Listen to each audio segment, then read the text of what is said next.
नमस्कार, मैं हूं रत्ना और आप देख रहे हैं सी न्यूज भारत। आइए रुक करते इस खास खबर की ओर। खबर कैमूर से है, जहां 1975 में कांग्रेस के कार्यकाल में बिहार में संस्कृत विद्यालय में गुरुकुल की पढ़ाई बंद हुई थी, जहां सैकड़ों छात्र पढ़ाई करते थे। वहीं आज विद्यालय वीरान पड़ा है। शिक्षक भर छात्र को नामांकन और पढ़ाई के लिए खोजते हैं। वहीं इस स्कूल के छात्र बीपीएससी के चेयरमैन, पटना बीएचयू यूनिवर्सिटी के प्रोफेसर तक रह चुके हैं। देश की आजादी के पहले का संस्कृत विद्यालय, जिसकी 1911 में स्थापना हुई थी, जिसमें प्रथमा से आचार्य की पढ़ाई होती थी, पर आज वीरान पड़ा है। कहने को तो नामांकित बच्चे 116 हैं, पर स्कूल नहीं आते। इसका कारण सरकारी स्कूल जैसे कोई सुविधा नहीं मिलती, जिसके कारण बच्चे स्कूल नहीं आते। पर रोज शिक्षक बच्चों का इंतजार करते और घर लौट जाते। ये हाल भभुआ वार्ड नंबर 19 का सरस्वती संस्कृत उच्च विद्यालय का है, जो खंडहर में तब्दील हो गया। इस स्कूल की स्थापना सन 1911 में बसंत पंचमी के दिन पंडित माधव दत्त शास्त्री ने करवाया था। उस समय प्रथमा से आचार्य तक पढ़ाई होती थी, यानी कि सप्तम से एमए तक स्कूल आवासीय था। छात्र पढ़ाई के बाद स्कूल में रहकर संस्कृत के व्याकरण, साहित्य, वेद वेदांग का शिक्षा ग्रहण करते थे। 1946 में पंडित माधव शास्त्री, 1965 में पंडित पारसनाथ द्विवेदी, हरिशंकर पांडे प्रधानाध्यापक रह चुके हैं। वहीं 1975 में बिहार शिक्षक कमेटी ने संस्कृत विद्यालय में चल रहे गुरुकुल पद्धति को समाप्त कर दिया। फिर शिक्षा विभाग ने 1981 में पत्र जारी किया। पूरे बिहार में संस्कृत विद्यालयों में आचार्य तक पढ़ाई को समाप्त किया जाता है। आचार्य की पढ़ाई अब विश्वविद्यालय में किया जाएगा। उसके बाद सभी संस्कृत विद्यालय में कक्षा 6 से 10 तक किया गया। फिर धीरे धीरे संस्कृत विद्यालय में सरकारी सुविधाएं बंद हो गई, जिसके बाद 1960 में कामेश्वर सिंह संस्कृत विश्वविद्यालय दरभंगा निर्माण हुआ, जहां संस्कृत विद्यालय में 6 से 10 तक शिक्षा के बाद दरभंगा विश्वविद्यालय में पढ़ाई होने लगी। स्कूल के लिपिक दया नंद दुबे, बागेश्वरी द्विवेदी, नगरवासी ध्रुव कुमार तिवारी ने बताया कि स्कूल के इतिहास। वही स्कूल के प्रधानाध्यापक राजू तिवारी ने बताया कि संस्कृत विद्यालय की स्थिति काफी दयनीय है। जनप्रतिनिधियों के माध्यम से 3 भवन बना है, जिसमें पढ़ाई, कार्यालय कार्य होता है। सरकारी सुविधाओं के घोर अभाव के कारण बच्चे भी स्कूल नहीं आते। ऐसे तो स्कूल 6 से 10 तक है, जिसमें नामांकित बच्चे 116 हैं। बच्चों को खोज कर नामांकन करना पड़ता है। स्कूल के सहायक शिक्षक विजय कुमार मिश्रा ने बताया कि स्कूल का हाल काफी दयनीय है। स्कूल की बाउंड्री नहीं होने के कारण शराबियों और नशेड़ियों का अड्डा रहता है। स्कूल में प्रतिदिन शराब के डब्बे सहित कई सामग्री को जलाते हैं। कई बार भभुआ थाने में लिखित आवेदन दिया गया, पुलिस भी जांच की, लेकिन कोई समाधान नहीं हुआ, जिससे काफी परेशानी होती है। स्कूल में पानी के लिए चापाकल है, पर खराब पड़ा है। सरकार ध्यान देती तो स्कूल का विकास हो जाता। अब बताइए, कौन विद्यालय है और इतना जर्जर है, क्या समस्या है? यह विद्यालय, इसका नाम है सरस्वती संस्कृत उच्च विद्यालय भभुआ। इसकी स्थापना सन 1911 में पंडित माधव दत्त शास्त्री द्वारा किया गया, और तब से विद्यालय 1975 में एक कमेटी गठित हुई सरकार द्वारा, और वह कमेटी ने निर्णय लिया कि जो पुरानी पद्धति से जो संस्कृत विद्यालय का पठन पाठन का कार्य हुआ है, इसको आधुनिकीकरण किया जाए। फिर कमेटी ने पूरे बिहार का मीटिंग में अपना सर्वेक्षण किया। सर्वेक्षण करने के उपरांत सितंबर 1981 में एक पत्र जारी किया, जिसमें विद्यालयों का, टोल विद्यालयों का वर्गीकरण हुआ। हमारा विद्यालय प्रथमा से लेकर पूर्व में आचार्य तक चलता था, लेकिन जब 1981 सितंबर में सचिव, जो विभागीय सचिव थे, उनका एक पत्र निकला, तो उन्होंने हमारा विद्यालय को 6 से 10 किया। हमारे विद्यालय में 2 बार बोर्ड की परीक्षा होती है, एक 8 का, जिसे प्रथमा कहा जाता था, और एक मध्यमा, जिसे 10वीं कहा जाता है। अब ऐसे हमारे विद्यालय में अनेक विद्वान पढ़ करके बहुत योग्य पद पर गए। डॉक्टर रामता शुक्ला वाइस चांसलर हुए पटना यूनिवर्सिटी के, और आपको सर बीपीएससी ऑफिस के चेयरमैन हुए। राजमोहन उपाध्याय बीएचयू यूनिवर्सिटी के ज्योतिष विभाग का, जबकि बहुत लोग पदों पर अच्छे गए। अब ऐसी परिस्थिति सरकार की अनदेखी ऐसी हुई सर, कि हमारे विद्यालय में, या पूरे संस्कृत विद्यालय में, बिहार की भी बात कर रहा हूँ, यहाँ किसी प्रकार का बच्चों को कोई भी लाभ नहीं प्राप्त होता है। जैसे सरकारी योजना है, पोशाक है, छात्रवृत्ति है, साइकिल, बीच में 1 आध साल मिला सर। फिर इसके बाद 2010 में इस पर एग्जाम नहीं हुआ 10 का, वो 10 और 11 का परीक्षा एक बार हुआ। पुनः 12 में परीक्षा नहीं हुआ, 12-13 का एक हाथ हुआ, यानी बराबर इस विद्यालय का ह्रास होता गया। विद्यार्थी माने ये स्थिति अभी हो गया है कि बच्चों को खोजना पड़ता है एडमिशन के लिए। समय पर परीक्षा नहीं होना, अब रिजल्ट भी आता है विलम्ब से, तो हमारे बच्चों का कहीं उच्च शिक्षा में एडमिशन 1 साल सेशन लेट कर जाता है। हमको कोई तो एडमिशन की क्या प्रक्रिया है? माने जैसे बच्चे आ जाते हैं कि आप लोग को खोज के लाना पड़ता है? परिश्रम करते हैं, हमारे विद्यालय में खोजना पड़ता है एडमिशन के लिए। हम लोग जाते हैं, भ्रमण करते हैं, घूमते हैं, बच्चों को लाते हैं, लेकिन हमारी सरकार अगर हमारे साथ योजना, हम लोग के वेतन की भी स्थिति अच्छी नहीं है सर। कैसे वेतन कैसे होता है? अनुदान मिलता है, वेतन मिलता है, उसमें इंक्रीमेंट भी नहीं मिलता है, महंगाई मिलती है समय समय। कितने दिन पर मिलता है वेतन? तो हमारा मतलब आ जाता है तो एक बार पैसा 3 टर्म में आता है, वेतन महीना मिल जाता है, उसमें कोई दिक्कत नहीं, लेकिन जो मिलना चाहिए वो नहीं मिलता है। और इस तरह की परिस्थिति हम लोग झेल रहे हैं। अगर सरकार की नज़र हो जाए संस्कृत विद्यालयों पर तो हम आते हैं, सभी शिक्षक उपस्थित रहते हैं, शिक्षकों की भी कमी है। आप किस पोस्ट पर हैं? हम सर यहाँ प्रधान लिपिक हैं। लिपिक हैं जी। कितना साल से हैं यहाँ? हम सर 99 से हैं। 99 से? 99 से। कब से रिटायर करेंगे? कब? हम 33 में रिटायर करेंगे। 33 में। तो आपका वेतन कितना है अभी? अभी हमको 19,900 से हमारा मूल वेतन और 50% महंगाई सर 30,000 समथिंग। 30,000 है जी। अच्छा, क्या चाहते हैं? हम चाहते हैं सर कि सरकार से जो भी सामान्य विद्यालयों को जो बच्चों को लाभ दिया जाता है वो लाभ हमारे भी बच्चों को मिले, कि हम भी अपने विद्यालय में अध्ययन अध्यापन का कार्य अच्छा ढंग से चलाएं, संचालित ढंग से हो। शिक्षकों की जो कमी है सर हमारी भरपाई की जाए, पूरी कर दी जाए। कम से कम जहाँ शिक्षक, बहुत ऐसे विद्यालय हैं जहाँ शिक्षक का अभाव। इसी जिला में एक विद्यालय है सर भदौला में, जो कि ताला बंद हो गया, वहाँ एक भी शिक्षक नहीं। यहाँ कमरे की स्थिति क्या है? अपने विद्यालय, हमारे विद्यालय की स्थिति है सर, एक तो जर्जर यह स्थिति विद्यालय की भवन 1911 का है। बाकी हमारे यहाँ 3 ठो कपड़ा हमारे स्थानीय जनप्रतिनिधि द्वारा प्राप्त हुआ है, वो भी एक जर्जर की स्थिति में है। सरकार द्वारा हमें कोई भी लाभ नहीं मिला है। तो विभागीय अधिकारी लोग नहीं आता है यहाँ? आता है सर, हम लोग हमको पुस्तक के लिए हमने कई बार प्रयास किया, कई बार हम लोग लेटर, पुस्तक भी नहीं मिलता है? नहीं मिलता है। कितना एडमिशन है हमारे यहाँ? 116 एडमिशन है सर। मैंने कहाँ से कहाँ क्लास? 6 से 10। जी सर। पीने के पानी के लिए? पीने के पानी के लिए सर एक चापाकल है, वो भी दूषित पानी देता है, बढ़िया पानी नहीं देता है। हम लोग बाहर से पानी लाकर पीते हैं। बाउंड्री भी नहीं है, देखिए सर। तो बच्चे मैंने 7 क्लास से लेके मैट्रिक तक 6 से 10। 6 से 10। तो बच्चे क्यों नहीं आते हैं? बच्चे का कम आने का कारण ये है सर कि यहीं जो भवन है वहाँ छज्जा गिर जाता है, इसके बाद पीने की व्यवस्था नहीं है, कोई लाभुक योजना हमारे यहाँ नहीं मिलता, ऐसे कारण बच्चे कम आते हैं सर। क्या मिड डे वगैरह नहीं चलता? नहीं चलता है सर, हमको नहीं मिलता है मिड डे, पुस्तक भी नहीं मिलता है, पोशाक नहीं सर, छात्रवृत्ति भी नहीं, कुछ भी नहीं मिल रहा है। अच्छा, आपका नाम क्या है? दयानंद दुबे। कौन पोस्ट है? हम सर प्रधान लिपिक हैं। पड़ा हुआ है, क्या मामला है पूरी? ये संस्कृत उच्च विद्यालय है और इससे पहले ये गुरुकुल हुआ करता था। आप देख रहे हैं जीर्ण शीर्ण अवस्था में सब पड़ा हुआ है। यह पीढ़ियों से हमारे, जब यह आरा जिला था, उसके बाद शाहाबाद के बाद रोहतास हुआ, तब तक ये गुरुकुल चलता था। इसके आखिरी आचार्य पंडित पारसनाथ द्विवेदी थे। इसका स्थापना काल कब का हुआ? इसकी स्थापना काल का तो ये बहुत पुराना है। 15वीं 16वीं शताब्दी से ये शिक्षा का मुख्य केंद्र हुआ करता था हमारे कैमूर जिले का। यहाँ क्या उस समय कोई विद्यालय यहाँ नहीं था? देखिए, हर जगह हर ज़रूरत के मुताबिक हर केंद्रों पर गुरुकुल ऐसे हुआ करते थे, जहाँ छात्र आकर और भिक्षाटन करके और शिक्षा दीक्षा यहाँ प्राप्त किया करते थे। ये यज्ञशाला था, यहाँ यज्ञोपवीत व उपनयन संस्कार वगैरह सारे संस्कार यहीं होते थे। और मैं जब 17वीं 18वीं शताब्दी में अंग्रेज़ों ने जब सर्वे कराया हुआ था, तो भारत की जनसंख्या में टोटल कुल जनसंख्या के 97% लोग शिक्षित थे।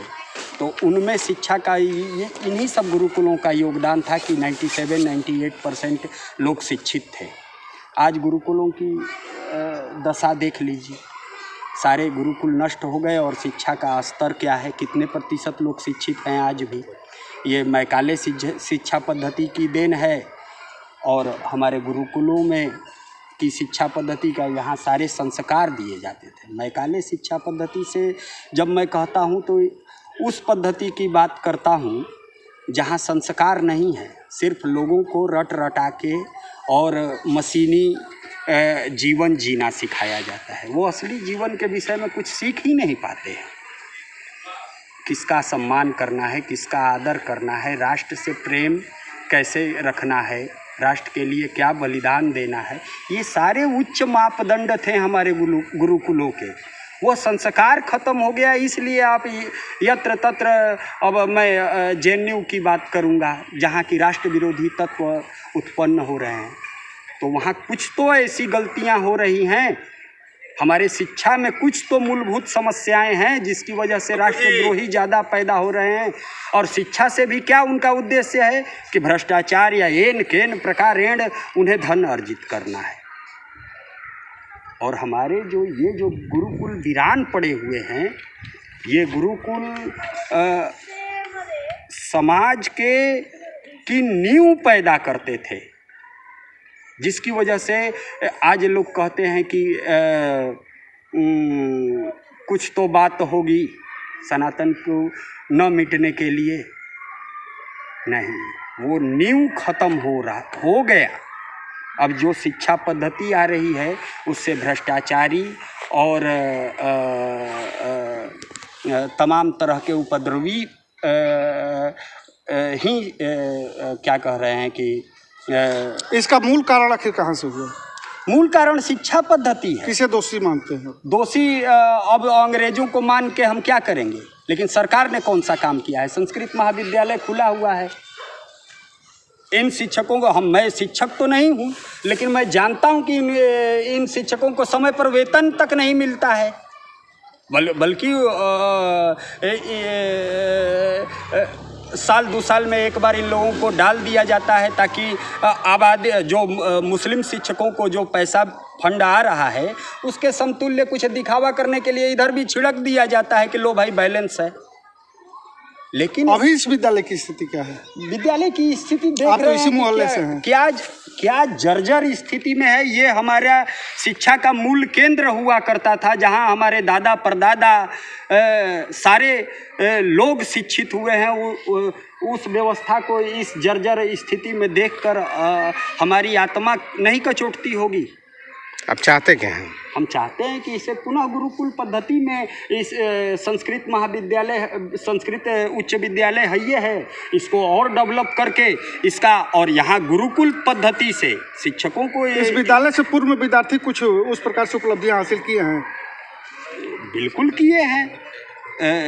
यहाँ से बहुत सारे विद्यार्थी जो हैं वो शिक्षित हुए हैं, जिनमें से मैं भी एक हूँ।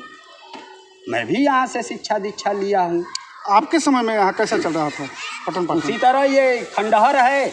अब चलिए, जहाँ जिसको समझ में नहीं आया घर बैठ के पढ़ रहे हैं, नहीं समझ में आया आके समझ लिए 2-4 अक्षर और उसके बाद घर गए, फिर से आगे पठन पाठन है। इस खंडहर में कोई जान देने के लिए अपना बच्चा भेजेगा? बोलिए। ये गुरुकुल पद्धति अगर समाप्त नहीं होगी तो सत्ता लोलुप्त नेता कहाँ से भ्रष्टाचार करेंगे? शिक्षित व्यक्ति अगर जो नींव का पत्थर बनने योग्य रहेगा तो वो सवाल न पूछेगा। आपका नाम ये बातें सूट करेंगी राजनेताओं को। हमारे तो एक से एक भिक्षु ब्राह्मण है, वो भिक्षु है, भिक्षा मांग के विद्यार्थी पढ़ता था। वो चाहे राजा हो या रंक, वो तो विद्या अध्ययन के दौरान भिक्षा मांगता था। जी, आपका नाम क्या हुआ? मेरा नाम ध्रुव कुमार तिवारी है। आप कहाँ के रहने वाले हैं? मैं यहीं इसी मोहल्ले तिवारी टोला का निवासी हूँ। हमारे पूर्वजों का ये महान शिक्षा केंद्र हुआ करता था। पंडित पारसनाथ द्विवेदी, एक सेकंड लेना चाहूँगा मैं, हमारे दादाजी बतलाते थे कि अंतिम जो इस शिक्षा केंद्र के मुख्य शिक्षक थे पंडित पारसनाथ द्विवेदी, उन्होंने हमारे दादाजी का और जितने वरिष्ठ उनके समकालीन लोग हैं उस सबका संस्कार, उपनयन संस्कार वगैरह सारे लोग यहीं शिक्षित दीक्षित हैं। इसकी जीर्ण शीर्ण अवस्था देखकर हृदय में एक अब उसको पीड़ा होता है। ठीक, थैंक यू। ठीक। ये संस्कृत विद्यालय है, इसका ये जो आज वीरान पड़ा हुआ है, क्या मामला है और कब से चालू था और इसमें क्या क्या होता था पढ़ाई के अलावा? जहाँ तक इस विद्यालय की बात है, इस विद्यालय की स्थापना सन 1911 में बसंत पंचमी के दिन उस जमाने के शिक्षाविदों ने आपस में बैठक करके निर्णय लिया और किया, और तब से लेकर के अब तक यह विद्यालय अनवरत संस्कृत शिक्षार्थियों को शिक्षा दे रहा है। लेकिन कालांतर में बहुत सारे परिवर्तन हुए, सरकार के स्तर से भी और व्यवहार में भी। हमने यह देखा कि पहले तो शिक्षा संस्कृत की थी, शिक्षा जगत में संस्कृत की एक पहचान थी, और इस विद्यालय की भी एक मौलिक पहचान पूरे शाहबाद में रही है। यहाँ पर स्थापना काल से लेकर के सुदीर्घ काल तक 1946 तक पंडित माधवदास शास्त्री यहाँ के प्रधान अध्यापक थे। उसके बाद पंडित पारसनाथ द्विवेदी हुए। उसके बाद 65 से लेकर के पंडित गणेश उपाध्याय हुए। उसके बाद हरिशंकर पांडे और आज वर्तमान प्रधान अध्यापक। ये बताइए कि यहाँ बच्चे आवासीय में भी रहते थे और अच्छा, उस जमाने की मैं बता रहा हूँ, उस जमाने की बात यह थी कि ये जो सामने का जो खंडहर देख रहे हैं, ये खंडहर इस बात का साक्ष्य है। यहाँ पर निश्चित रूप से इमारत बुलंद रही होगी। यहाँ बहुत विद्यार्थी थे और यहाँ पर व्याकरण, साहित्य और संस्कृत वाङ्मय के अन्य विषयों की भी शिक्षा दी जाती थी।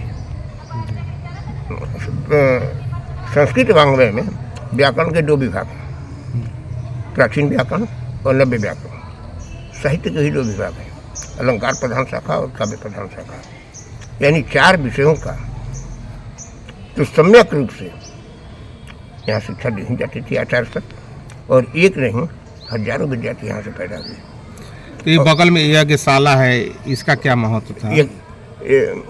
हमने बताया ना कि जहाँ वेद वेदांग की शिक्षा दी जाएगी तो वेद की यज्ञ जो है नाभि है, वेद की यज्ञ नाभि है।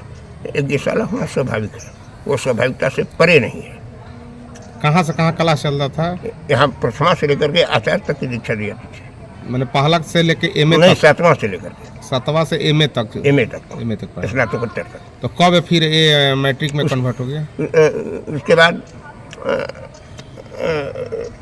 पहले तो बिहार बंगाल एंड उड़ीसा संस्कृत एसोसिएशन था, उसके बाद फिर बिहार यूनिवर्सिटी था, उसके बाद फिर बिहार में 2 ही यूनिवर्सिटियाँ थीं, एक बिहार विश्वविद्यालय, एक पटना यूनिवर्सिटी।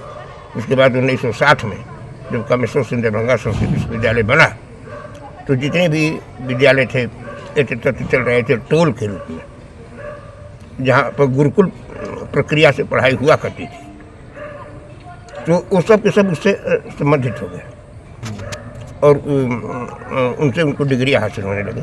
फिर बाद में 1980-81 में डॉक्टर जगन्नाथ मिश्र के ज़माने में जिस तरह से कि बिहार स्कूल एग्जामिनेशन बोर्ड है, ठीक उसी तरह से बिहार संस्कृत शिक्षा बोर्ड बनाया गया। और शिक्षा बोर्ड बनाया गया तो उसमें सब इंटर, बैचलर और पीजी की पढ़ाई ख़त्म करके सबको यूनिवर्सिटी के अंडर में कर दिया गया, और यहाँ पर मैट्रिक तक की पढ़ाई कर दी गई, केवल मध्यमा तक की पढ़ाई होती है। और बाकी जो डिग्री कॉलेज जगह जगह से जो समृद्ध रहे वो चलते रहे। फिर पीजी की पढ़ाई, आचार्य की पढ़ाई यूनिवर्सिटियों तक ही सीमित रह गई। उसमें शिक्षा में बहुत विचित्र बदलाव हुआ। वो कौन सा मतलब ऐसा माहौल आ गया कि पहले जो बच्चे संस्कृत विद्यालय में पढ़ाई करते थे आज वीरान पड़ा हुआ है, बच्चे स्कूल में आना नहीं चाहते हैं? कैसा मैंने युग कैसा आ गया है? इसके पीछे पिछले 35 वर्ष का कारण है। 35 वर्ष एक लंबा अंतराल होता है। लालू और नीतीश, ये बड़े भाई और छोटे भाई, ये मिल करके संस्कृत एजुकेशन को नमक मिर्च लगाकर चाट गए। यही नहीं, यहाँ की जो बात दूर है, मैंने स्वयं यहाँ पर महिला कॉलेज में पढ़ाया है। 39 साल पढ़ाया है। संस्कृत के ही शिक्षक थे। हम खानदानी शिक्षक हैं। हमारे पिता भी शिक्षक थे, पितामह भी शिक्षक थे। तो आपके पिताजी कहाँ पर शिक्षक थे? यही इसी विद्यालय में। हमारे पितामह खरगामा में गांव था, इस विद्यालय था, उसमें पढ़ाते थे। क्या आप स्कूल के बगल में पड़ोसी हैं, आप क्या चाहते हैं? हम चाहते हैं कि विद्यालय समृद्ध हो। समृद्ध हो जाए। हम संस्कृत के वंशगत हित ऐसी हैं। हम भला सपना में भी नहीं सोच सकते कि संस्कृत का किसी तरह से भी ह्रास हो। इस विद्यालय से कुछ बच्चों की उपलब्धियां भी हासिल हुई है पूर्व में। अरे पूर्व में श्री राम पांडे यही लोहरबारी के थे, संपूर्णानंद संस्कृत यूनिवर्सिटी के पूर्व वाइस चांसलर रहे। आज भी प्रोफेसर श्रीकांत पांडे जो संपूर्णानंद संस्कृत यूनिवर्सिटी में व्याकरण विभाग अध्यक्ष रहे हैं, प्राचीन व्याकरण को। उसके अलावा रामाधीन चतुर्वेदी जो हिंदू विश्वविद्यालय में व्याकरण विभाग अध्यक्ष रहे। प्रोफेसर राजमोहन उपाध्याय यहीं के विद्यार्थी थे जो ज्योतिष विभाग अध्यक्ष रहे। मैंने विश्व के गिने चुने ज्योतिषियों में से एक रहे। विश्व के गिने चुने ज्योतिषियों में से एक रहे। यहीं के छात्र थे सब? हाँ। आपका नाम क्या है? हमारा नाम बागेश्वरी प्रसाद द्विवेदी। आप बताइए कौन विद्यालय है, क्या समस्या है? सर ये सरस्वती संस्कृत हाई स्कूल भभुआ, और यहाँ पर 6 से 10 तक की पढ़ाई होती है। और विधि व्यवस्थाओं के हिसाब से देखा जाए तो सरकार का किसी भी प्रकार का संस्कृत विद्यालयों पर ध्यान नहीं है, जिसकी वजह से हम सभी लोगों को छात्रों का एडमिशन इत्यादियों को लेकर बहुत ज़्यादा प्रॉब्लम होती है। यहाँ तक कि एडमिशन के लिए भी बच्चों को ढूंढ कर लाना पड़ता है, और किसी भी प्रकार का बच्चों को मध्याह्न भोजन या पोशाक इत्यादि छात्रवृत्ति वगैरह कुछ भी प्राप्त नहीं होता है। और यहाँ की जो स्थिति है, भवनों की भी स्थिति बहुत जर्जर है। किसी भी प्रकार का सरकार के द्वारा ध्यान नहीं है कि जिससे भवन इत्यादियों का भी बढ़िया से नवीनीकरण किया जा सके, जिससे कि बच्चों को लाकर। कितने बच्चे नामांकन किए थे? सर यहाँ पर 116 बच्चे नामांकित हैं। अच्छा, तो ये मतलब विभागीय आप लोग मांग नहीं करते हैं कि इतना जर्जर है और ये सुविधा हमको मिलना चाहिए, तो क्या सर बोलते हम लोग मांग करते हैं, लेकिन उन लोगों का यही है कि आप लोग चूँकि अनुदानित विद्यालय है, इसकी वजह से आप लोग को इस प्रकार का कोई सुविधा दे नहीं है। अच्छा, सरकार से क्या चाहते हैं? सरकार से सर हम लोग यही चाहते हैं कि हम लोग के ऊपर भी ध्यान दिया जाए, हम लोग का जो विद्यालय है वो सुचारू रूप से चलता रहे, और भवन इत्यादियों का भी जो प्रबंध है उसको किया जाए, और पठन पाठन इत्यादि और भी दुरुस्त हो सके, जिससे। आप कितना दिन से यहाँ स्कूल में HM है? सर मैं यहाँ पर 5 सालों से। 5 साल से। आपका नाम क्या है? राजू तिवारी। किस पद पर है? एक प्रधानाध्यापक के पद पर हूँ। क्लास कितना चलता है? 6 से 10। आप बताइए ये कौन विद्यालय है और आप जो है वो क्या जला रहे थे? सर मैं सर विद्यालय का नाम हुआ सरस्वती संस्कृत उच्च विद्यालय, वार्ड नंबर 21 में अवस्थित है। और ऐसा है कि रात में कुछ असामाजिक तत्व, चूँकि बाउंड्री के यहाँ समस्या है, पूरी बाउंड्री कंप्लीट है नहीं, तो बाउंड्री फांद के रात्रि में कुछ असामाजिक तत्व आके यहाँ नशीले व मादक पदार्थों का सेवन करते हैं, और उसका जो अवशिष्ट जो बच जाता है, कूड़ा बच जाता है, वहाँ छोड़ के चले जाते हैं। इसकी सूचना पूर्वोत्तर हम लोगों ने कई बार भभुआ थाने में मौखिक एवं लिखित रूप से दी है, जिसकी कॉपी अभी कार्यालय में होगी, आप लोग चाहें तो जांच कर सकते हैं।